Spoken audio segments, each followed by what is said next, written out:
Bhushan jewellers, अनमोल रिश्तों के लिए। उपमंडल स्वारघाट के तहत ग्राम पंचायत टाली के तहत रॉयल यूथ क्लब टिक्कर ज्योर द्वारा अनोखी व सराहनीय पहल की गई। यूथ क्लब द्वारा पंचायत चुनावों में विभिन्न पदों के लिए खड़े प्रत्याशी हमारे लिए कितने खरे उतर सकते हैं, उनके लिए एक डिबेट का आयोजन करवाया गया, जिसमें सभी प्रत्याशियों को राजकीय प्रारंभिक पाठशाला टिक्कर में एकत्र होने के लिए विभिन्न साधनों से आमंत्रित किया गया था। लेकिन यूथ क्लब की यह मुहिम शायद प्रतिनिधियों को पसंद नहीं आई, या यूं कहना उचित होगा कि अपनी पोल खुलने के डर से इस डिबेट से किनारा करना उन्होंने उचित समझा। गौरतलब हो कि ग्राम पंचायत टाली में प्रधान पद के लिए 6 प्रत्याशी मैदान में हैं, जबकि डिबेट में मात्र 1 प्रत्याशी पहुंची। उप प्रधान पद के लिए 5 लोग मैदान में उतरे हैं, जिनमें से 2 लोगों ने अपनी हाजिरी दर्ज करवाई। 9 वार्ड की इस पंचायत के 3 वार्ड निर्विरोध चुन लिए गए हैं। शेष बचे 6 वार्डों में से 4 लोगों ने अपनी उपस्थिति दर्ज करवाई है। रॉयल यूथ क्लब के प्रधान रविंद्र कुमार का कहना है कि अपने प्रत्याशियों को चुनाव से पहले परखने का एक छोटा सा प्रयास था, लेकिन दुख की बात है कुछ प्रत्याशियों ने हमारी बात को समझा, लेकिन कई लोगों ने शायद अपनी पोल खुलने के डर से डिबेट से किनारा करना उचित समझा। ऐसे में ऐसे लोगों को क्षेत्र का प्रतिनिधित्व सौंपा जाना कहां तक उचित होगा, ये वक्त ही बता पाएगा। पंचायत प्रधान अपनी शक्तियों के बारे में बताएंगे, जिनके द्वारा वो पंचायत में सार्वजनिक कार्य कर सकते हैं। मेरी तरफ से नए साल की हार्दिक शुभकामनाएं। अगर जनता मुझे मौका देगी तो मैं मतलब गांव का विकास करूंगी और भ्रष्टाचार खत्म करूंगी और गरीब लोगों की सहायता के लिए उनको नए नए साधन की को जानकारी उपलब्ध करवाऊंगी। जैसे बेघर लोगों को इंदिरा आवास तहत घर उपलब्ध करवाना और प्रधान की शक्तियाँ। मैं पवन कुमार, उप प्रधान पद के लिए उम्मीदवार। उप प्रधान की शक्तियाँ पंचायत के अंदर प्रधान जो पद के ऊपर तैनात हमारा उम्मीदवार होता है उसके बिना हम थोड़ा सा कदम नहीं उठा सकते हैं, क्योंकि प्रधान के बिना उप प्रधान बहुत कम जगह पे, जैसे कि अगर शक्ति की बात की जाती है तो कहीं भी अपनी पंचायत के अंदर कोई भी विवाद कहीं भी किसी भी पड़ोसी में या किसी भी परिवार के अंदर होता है तो उप प्रधान वहाँ पे अपनी शक्ति से बिना किसी निष्पक्षता से और बिना किसी निडर से उसका फैसला करवा सकता है और करवाता है। नंबर 1।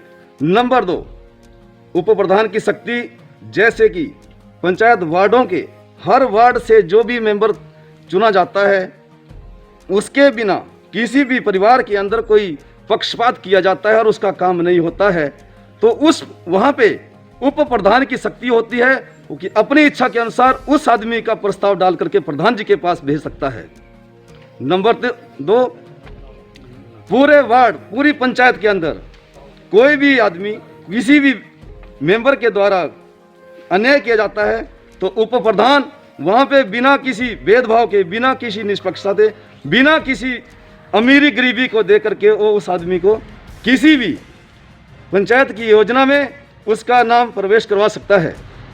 मैं आज अपने मुंह से कहता हूं, और अगर मुझे इस पंचायत के अंदर मौका मिलता है तो मैं सबसे पहले जितने भी हमारे आज गरीब परिवार किसी एक छोटे से परिवार को उठे हुए उसके घर तक बिलखते हैं, एक रोटी के लिए, एक सड़क के लिए, एक पानी के लिए, एक हमारे अभी मोदी जी के द्वारा स्कीम चलाई गई थी स्वच्छ भारत का रिजल्ट आज हम पा रहे हैं, हम देख रहे हैं क्यों ऐसा हो रहा है। कुछ एक फैमिलीज है, मैं पूरी पंचायत के अंदर गया तो क्या इन गरीब लोगों के साथ ऐसा क्यों किया गया। मैं इन प्रधान उप प्रधानों से पूछना चाहता हूं, जितने भी वार्ड मेंबर थे क्या उनके पास यही था अपनी 5 साल का टाइम निकालने के लिए। मैं उनसे पूछता हूं कि क्या आपने मेरे वार्ड रौना के काशीराम और देव जी उनके साथ क्यों अन्याय किया गया, उनको क्यों सुविधा से वंचित किया गया। नंबर 2, हमारे रौना वार्ड के छोटाराम जगतराम जी, उनको एक सुविधा से क्यों वंचित किया गया। ऐसे हजारों परिवार है, जोर से ले लो आप। पूरी टाली पंचायत के अंदर मैं हर घर तक गया हूं, इतने ज्यादा लोगों के साथ इतना मतभेद क्यों किया गया। मैं इन प्रधान उप प्रधान और जितने भी वार्ड मेंबर से पूछना चाहता हूं क्या आपने अपने 5 साल की रोटियां सेकने के लिए ऐसा किया इन लोगों के साथ? क्यों ऐसा कर रहे हैं? 5 साल की राजनीति आपने ऐसे सेक रखी है कि भाई भतीजावाद कर रखा आपने। मैं पूरी पब्लिक के साथ आज वादा करके बताता हूं कि मुझे मौका दीजिए, मैं आपके सामने आऊंगा और करके दिखाऊंगा। नई पंचायत, नया उम्मीदवार होगा और नया प्रतिनिधि होगा। और युवा लोगों के साथ आज हमारे भाई बंधु 5 दिन पहले से फेसबुक माध्यम से, व्हाट्सएप के माध्यम से और बाई कॉल के माध्यम से लगे हुए हैं कि आइए इस डिबेट में आप हिस्सा बनिए। क्यों नहीं आया आज? मैं पूरा धाड़ के कहता हूं, अगर दम होता तो युवा लोगों के सामने आते। क्यों डरे हुए, क्यों छुपे हुए पीछे आप? फिर लगते हैं आप गुटबाजी कर रहे हैं। आइए सामने, क्यों छुपे आप? और बताइए युवा वर्ग के साथ चलेगा, उसका देखना आप क्या रिजल्ट मिलेगा आपको। मैं आप जी भी आप वादे के साथ कहता हूं, युवा वर्ग आप इनके वजह से पीछे हैं। इन सभी ने वही कांग्रेस बीजेपी पार्टी बना रखी है एक पंचायत के अंदर। यार ये कोई तरीका है? मैं आपको करके दिखाऊंगा युवा वर्ग, ये सब आपकी बदौलत से सब आपके सामने रिजल्ट आएगा। देखना आपके सामने सब कुछ होगा, सब बदल जाएगा। जितने भी भ्रष्टाचारी हैं उनकी जड़ें तो मैं निकाल के बताऊंगा। अगर मुझे पब्लिक ये मौका देती है, इनकी सब जड़ें मैं ऐसे काटूंगा, आप लोगों के सामने सबूत ला के पेश करके बताऊंगा। ये छोटी छोटी बातें, ये इसका ऐसा कर दिया, इसका ऐसा, ये क्या है भाई? क्या ड्रामा है? ये पंचायत है ना कि बहन तो दिल्ली कांग्रेस बैठी है, दिल्ली में कांग्रेस है, बीजेपी बैठी हुई है। वहां वाली राजनीति मत करिए, वहां तक आप पहुंचिए, अपने अंदर क्वालिटी रखिए। अगर आप सबके अंदर क्वालिटी होती तो आज ये दिन देखने को नहीं मिलता। आज युवा वर्ग आपको दिखाएगा, आपके सामने रिजल्ट आएंगे। मैं आज भी बोलता हूं क्योंकि पंचायत में, पूरी पंचायत के अंदर मैं उन घरों के तक नहीं पहुंचता हूं। एक हमारे कांगरी के रतनलाल जी, देखो उनकी क्या कंडीशन है, क्या है उनके, क्यों उनको पीछे रखा गया। मेरे पास अभी मैं बहुत कुछ बोलना चाहता हूं पर मैं बोलूंगा नहीं, क्योंकि चुनाव आए हुए हैं उससे, ताकि मेरे को भी कोई फर्क ना पड़े और उनको भाइयों को भी कोई फर्क नहीं पड़े, क्योंकि इलेक्शन सभी ने लड़ना है। पर मेरे क्योंकि जियो टिक्कर के द्वारा आज यहाँ पर साझा मंच का आयोजन किया गया था। जितने भी उम्मीदवार, पंचायत प्रधान, उप प्रधान और वार्ड मेंबर जो थे, उन सभी को यहाँ टिक्कर स्कूल के प्रांगण में बुलाया गया था, जिसका एक विशेष महत्व यही था कि जितने भी उम्मीदवार थे उनमें से कुछ एक तो नदारद रहे और कुछ एक जो हमारे पास यहाँ पहुँचे थे, उन्होंने लोगों के सवालों का जवाब दिए गए, जिससे जो है बहुत से लोग जो हैं उनके जवाबों को सुनकर संतुष्ट रहे और कुछ एक असंतुष्ट भी रहे।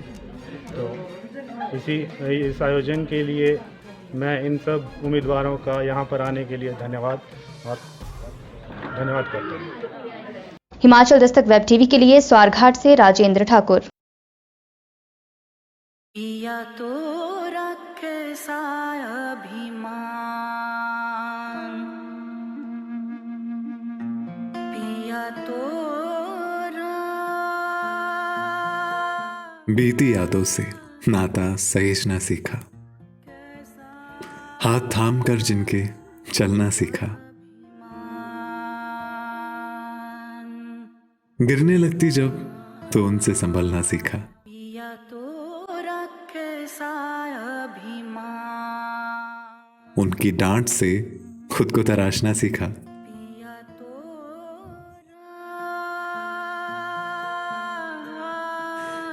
घर से दूर होकर भी दिल को हमेशा यह एहसास रहता है, उनका प्यार और फिक्र हमेशा मेरे साथ रहता है।